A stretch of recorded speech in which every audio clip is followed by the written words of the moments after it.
ఇకపై మనం కూడా ఒక రష్యన్ మేడ్ S-400 తరహాలో ఒక రక్షణ రంగ వ్యవస్థ స్వదేశీ విజ్ఞానంతో చేయనున్నామా? మరి దీని ప్రత్యేకతలేంటి? రష్యా తయారీకి దీనికి సంబంధం ఏంటి? ఆ డీటెయిల్స్ ఇప్పుడు చూద్దాం. ప్రాజెక్టు కుషా ఇది భారతదేశ స్వదేశీ S-400. ఈ వాయు రక్షణ వ్యవస్థ నమూనాను వచ్చే ఏడాది నుంచి ఏడాదిన్నర కాలంలో పూర్తి చేయాలన్న లక్ష్యంగా పెట్టుకున్నారు మన రక్షణ రంగ అధికారులు. మన స్వదేశీ S-400 నమూనా తయారీ పూర్తయితే దీన్ని 12 నుంచి 36 నెలల వరకు ట్రయల్స్ వేస్తారు. ఈ టెస్టింగ్ లో పాస్ అయితే ఇక దీన్ని కథన రంగంలోకి వదులుతారు.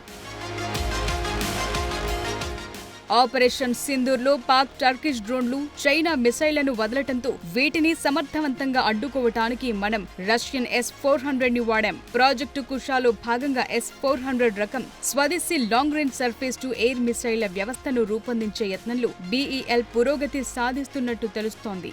ఆకాష్ టీర్ వంటి వాయు రక్షణ వ్యవస్థల నుంచి 40,000 కోట్ల వరకు ఆర్డర్లు ఆశిస్తున్నట్టు తెలుస్తోంది. ఇక DRDO నేతృత్వంలో BEL అభివృద్ధి భాగస్వామిగా ప్రాజెక్టు కుషా తయారవుతోంది. ఇది కూడా తయారైతే మన ఆయుధ వ్యాపారం మరింత పుంజుకునే అవకాశం కనిపిస్తోంది.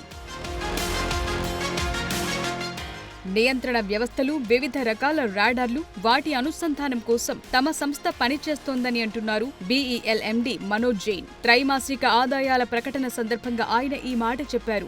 జాతీయ భద్రతా సలహాదారు అజిత్ దోవల్ మే 27న రష్యా వెళ్తారు. మాస్కోలో 29వ తేదీ వరకు జరిగే అంతర్జాతీయ ప్రతినిధుల సమావేశంలో పాల్గొంటారు. ఈ సందర్భంగా రష్యాను మిగిలిన S-400 డెలివరీ ఎప్పుడిస్తారో అడుగుతారు.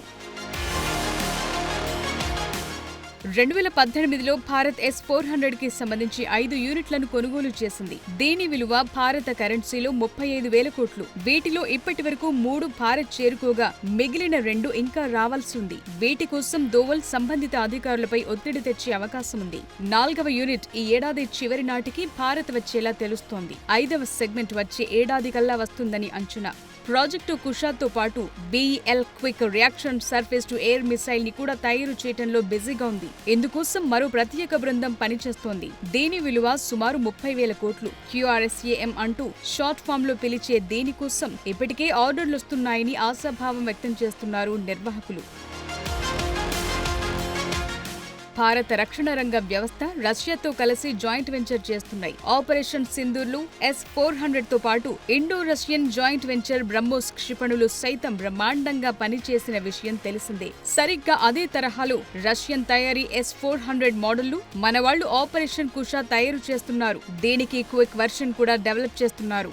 ఇటీవల యుద్ధంలో భారత్ S-400ల సాయంతో 300కు పైగా పాకిస్తానీ డ్రోన్లను కుప్పకూల్చింది. అంతేకాదు పాకిస్తానీ డ్రోన్లు, క్షిపణులను నిలువరించడానికి భారత వైమానిక దళ integrated air command control system Russian S-400తో కలిసి స్వదేశీ ఆకాశ సమర్ క్షిపణులు, బరాక్ 8 అధునాతన యాంటీ డ్రోన్ సిస్టమ్స్ సైతం మోహరించింది భారత సైన్యం. రష్యాకు చెందిన అల్మాజ్ యాంటే నిర్మించిన S-400లు డ్రోన్లు, మిసైళ్లతో పాటు అనేక వైమానిక టార్గెట్లను ఏకకాలంలో ఫిక్స్ చేసి వాటిని బ్లాస్ట్ చేయగలదు. ఇది 400 కిలోమీటర్ల వరకు సుదూర లక్ష్యాలను చేస్ చేసే సామర్థ్యాన్ని కలిగి ఉంటుంది. సరిగ్గా అలాంటి శక్తి సామర్థ్యాలతో ప్రాజెక్టు కుషాను తయారు చేస్తోంది భారత్. దీంతో భారత్ ప్రపంచ ఆయుధ మార్కెట్లోకి మరింత ఘనంగా ఎంట్రీ ఇవ్వగలదు.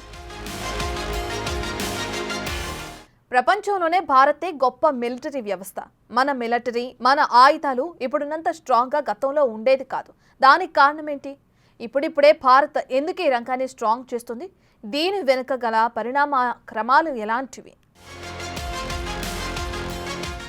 భారత్ బేసిక్గా ఒకరి జోలికి వెళ్లి యుద్ధం చేసి అలవాటు లేదు. ఆ మాటకొస్తే అమెరికా కూడా అంతే. రెండో ప్రపంచ యుద్ధం సమయంలో ఎటు చూసినా శాంతి జపం చేస్తుండేవారు అమెరికన్లు. యుద్ధం వద్దు, శాంతి ముద్దు అంటుండేవారు. ఎప్పుడైతే పెర్ల్ హార్బర్ పై జపాన్ విమానాలు బాంబులు వేసి వెళ్లాయో ఆనాటి నుంచి అమెరికా ఆయుధ తయారు చేయడం మొదలుపెట్టింది. మొదట్లో అమెరికా వస్తువు తయారీ మాత్రమే చేసేది. వాటిని ఆపి ఆయుధ తయారీ మొదలుపెట్టింది.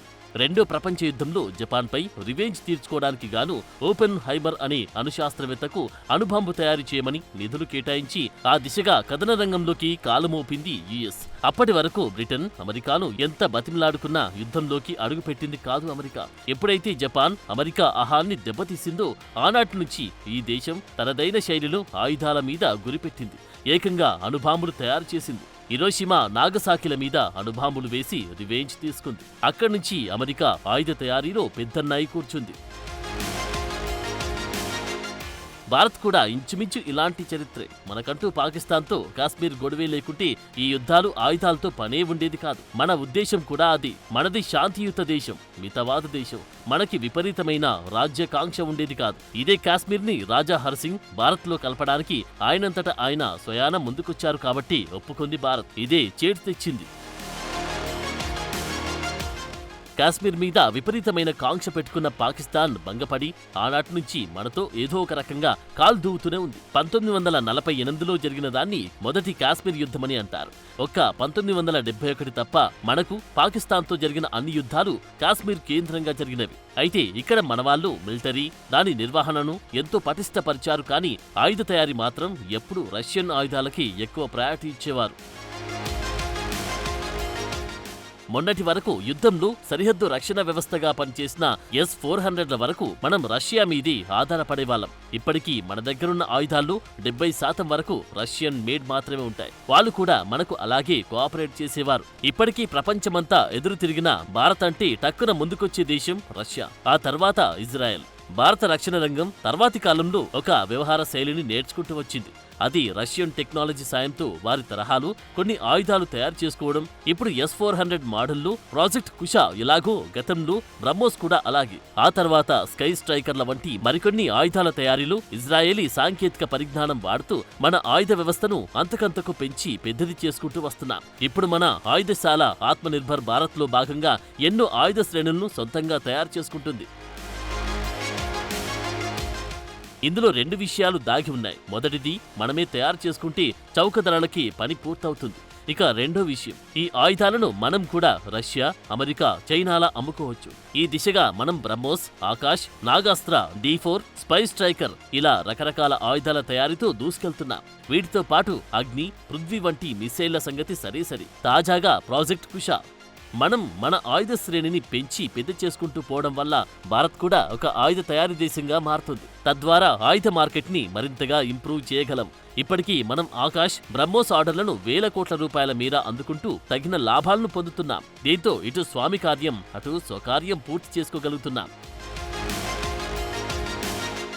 వచ్చే రోజుల్లో ప్రాజెక్టు కుషాను DRDL ఆధ్వర్యంలో BLE సాయంతో రెడీ అయితే తద్వారా జరిగే పర్యవసనాలు వేరే లెవెల్లో ఉండబోతున్నాయి. కారణమేంటంటే మొన్నటి యుద్ధంలో పాకిస్తాన్ ప్రయోగించిన టర్కిష్ డ్రోన్లు, చైనీస్ PL-15లను సమర్థవంతంగా ఎదుర్కొంది భారత్. అందుకు ప్రధాన సహకారం అందించింది ఈ S-400. ఇప్పటి వరకు మన దగ్గర 3 సిస్టమ్స్ ఉండగా వచ్చే రోజుల్లో మరో 2 రానున్నాయి. ఈ మాత్రంతో సరిపెట్టకుండా మరికొన్ని యూనిట్లను విరివిగా తయారు చేసుకోగలిగితే అవసరమైన చోట వీటిని మోహరించవచ్చు.